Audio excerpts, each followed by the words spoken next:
the global economy. But one story more than ever has, of course, grabbed the headlines, the euro crisis. Will, what can we make of it? What is there to say? Well, like you say, what a rollercoaster year. At the start of the year, of course, Hungary's Prime Minister, as he took over the EU's presidency, he said that there were 6 months to save the euro. That was 12 months ago. And of course, we've heard since then 10 days to save the euro, minutes to save the euro almost. It's still going on, this eurozone crisis.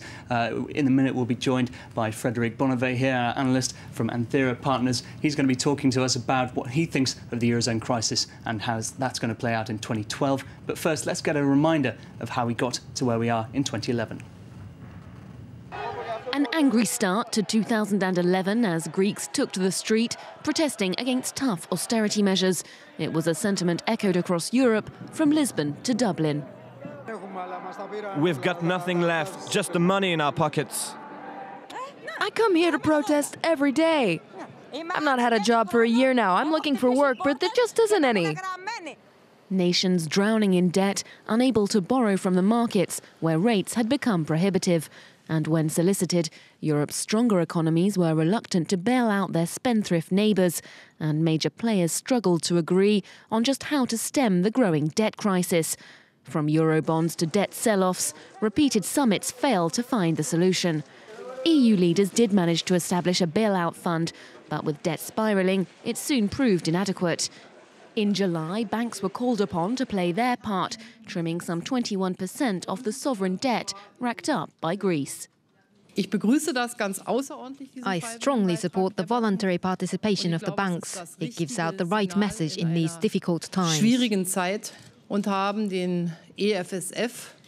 And the European Financial Stability Fund will be given wider scope to act so that it may respond more appropriately and more quickly to the crisis.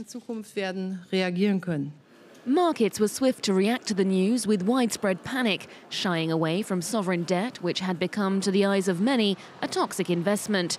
Then came further pressure from the ratings agencies, threatening to strip France and even Germany of their AAA status. Instability that spread to the political sphere and saw some European leaders knocked from their perch. After what happened in Greece, speculation turned to other countries. We're in the firing line because of the massive deficit we inherited. It's a vicious circle. European banks took some of the hardest hits on the stock exchange. As owners of a large chunk of public debt, they saw their capital fall by between 30 and 60%. Tumbling fortunes that only provoked prudence in the financial sector and resulted in a liquidity crisis. As the year grinds to a halt, European economies are heading a similar way. With high unemployment fueling the frustration of millions, it seems there's still little light at the end of the tunnel in the year to come. So, to discuss this further, we're joined by analyst Frederic Bonnevet, who's an economist and associate at Anthera Partners. Thanks very much for joining us this morning, Frederic. So, that report did end on a gloomy note for 2012. Can we take any positives from how the eurozone crisis has been handled over the course of 2011? What have EU leaders achieved? Well, I think it's this doom and gloom rhetoric is pretty well justified, unfortunately. We've seen so much hesitation over the past 12 months that it's really frightening. And markets have known the jitters that they've gone through because of this political crisis and this institutional total freeze that we've witnessed for the past year. So I think there is cause for concern. However, there are a few positive emerging. First of all, the creation of the EFSF, the European Financial Stability Facility, this bailout fund that was put in place last year. However, it failed to actually do the job it was intended to do. So there is a lot to be done, a lot to be built on that. The other positive I see is the fact that Eurozone leaders have obviously come down to earth and sort of realize just how severe this recession could be and how important their job was. Frederic, in terms of how important their job was, a lot of them actually care a lot about their own jobs, that is to say, keeping them.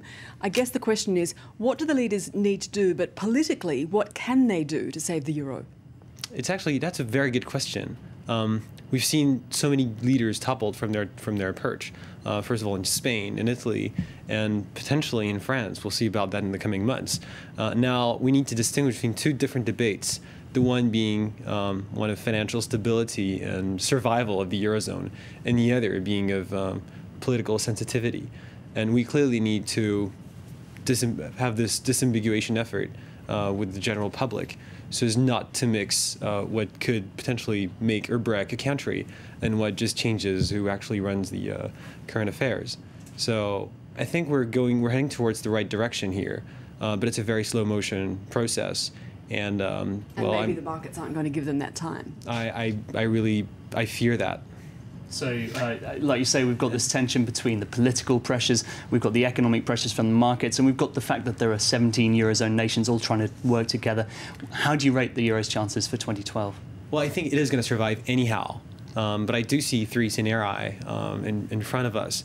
The first of which, seeing Germany and the so-called northern, more or less budget-running countries leaving the eurozone because of the impact of the potential default of such countries as Greece and Italy and Spain.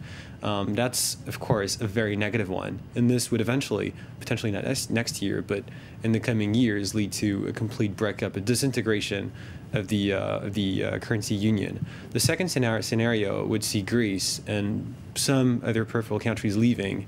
And again, that would strengthen the euro against the dollar and other currencies. And the third one is more fumble, as we've seen for the past 2 years. And of course, that's unfortunately the most likely one as of right now. So kicking the can down the road, potentially continuing to happen. Well, Frédéric Bonnevet from Anthera Partners, thank you very much for joining us this morning. It was a great pleasure. Thanks. Indeed. So let's get to the details of one of the countries that can't afford to kick the can down the road, Spain. Yeah, that's right. Of course, Mariano Rajoy is the new man at the top in Spain. He's been elected in this month, and he's only had a week, really, to look at the books since the socialist government went out the door, but already he's expected to announce 4 billion euros of cuts this Friday. Of course, 20 billion euros of cuts are needed if he's going to stay in line with predictions and projections to cut the deficit. But he hasn't fully got to grips with all the issues, and it's going to be March until a full budget is going to come out. However, we are expecting a public sector hiring freeze to be announced, as well as a freeze on the minimum wage, which is likely to cause further social outrage from many of those, for instance, who started the Indignados movement in Spain, seen as taking away from those who are most vulnerable, I suppose, in the current economic climate. Speaking of vulnerability, Italy. Yeah, absolutely, yeah. Well, they're vulnerable in a different way. They're vulnerable on the bond markets. They have been worrying, of course, very much about their cost of borrowing in recent months, the issue at the heart of the eurozone debt crisis. We can see here the record price they paid there in November for their borrowing. We can see what they paid yesterday, the December figure there, 6.98%. That was what they paid on Thursday for their 10-year borrowing. It's down from the record highs, but it's still not great. So still jitters about Italy. Prime Minister Mario Monti has said that he's basically done all he can when it comes to cutting the government services, to introducing austerity measures. What's needed next is introducing growth plans. He said he's going to introduce measures for growth in the coming months. And the equity market response to the bond market?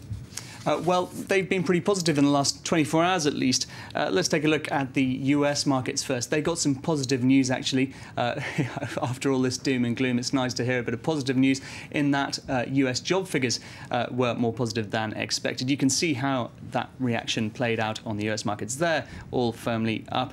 US jobless figures, new claims for December were at their lowest in 3 years, so some good cheer going into 2012. Let's take a look also at how things are playing out in Asia at the moment, and that is a similar story across the board there. Some of that optimism being played out, despite the fact that, of course, Japan, the Nikkei, has seen new highs against the euro, which won't help Japanese exporters. And just quickly, for the year? That's not such good news, of course. As we've been hearing all about this eurozone crisis, global recession, let's just take a look briefly at how European markets have been affected. All of them down quite severely. The Athens market in particular, they're down around 50% for the year. Oof. William, thank you.